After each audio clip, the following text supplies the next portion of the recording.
మొన్నే ఒక రిపోర్ట్ కూడా తయారు చేశాం నీతి ఆయోగ్తో.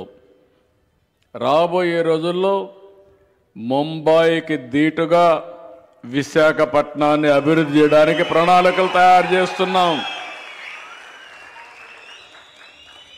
భోగాపురం ఎయిర్పోర్ట్ పరిగెత్తా ఉందా లేదని అడుగుతున్నా మిమ్మల్ని. అప్పుడు ఏం చేశాడో చూశారు కదా అని అడుగుతున్నా మిమ్మల్ని. భోగాపురం ఎయిర్పోర్ట్ని ట్రాక్లో పెట్టా. ఇక్కడనే మళ్ళీ సివిల్ ఏవియేషన్ యూనివర్సిటీ కూడా వస్తుంది. మన పిల్లలు చదువుకొని విమానాల సంఖ్య పెరుగుతుంది.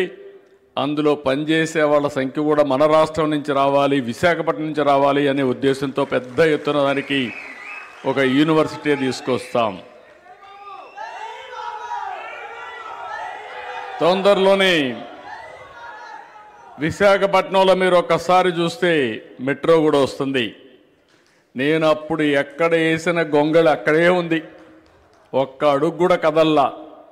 తొందరలో మెట్రో కూడా వస్తుంది.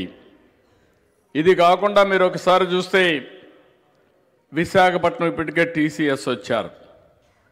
తొందరలోనే విశాఖపట్నం గూగుల్ డేటా హబ్ కింద ప్రపంచంలో ఉండే డేటా అంతా విశాఖపట్నానికి వచ్చి ఇక్కడ డేటా అనలిటిక్స్ చేసి ఏఐ ద్వారా ఇక్కడి నుంచి ప్రపంచానికి పంపించేట్టుగా సీ కేబుల్ కూడా ఎస్టాబ్లిష్ చేయబోతున్నారు. Singapore to Visakhapatnam.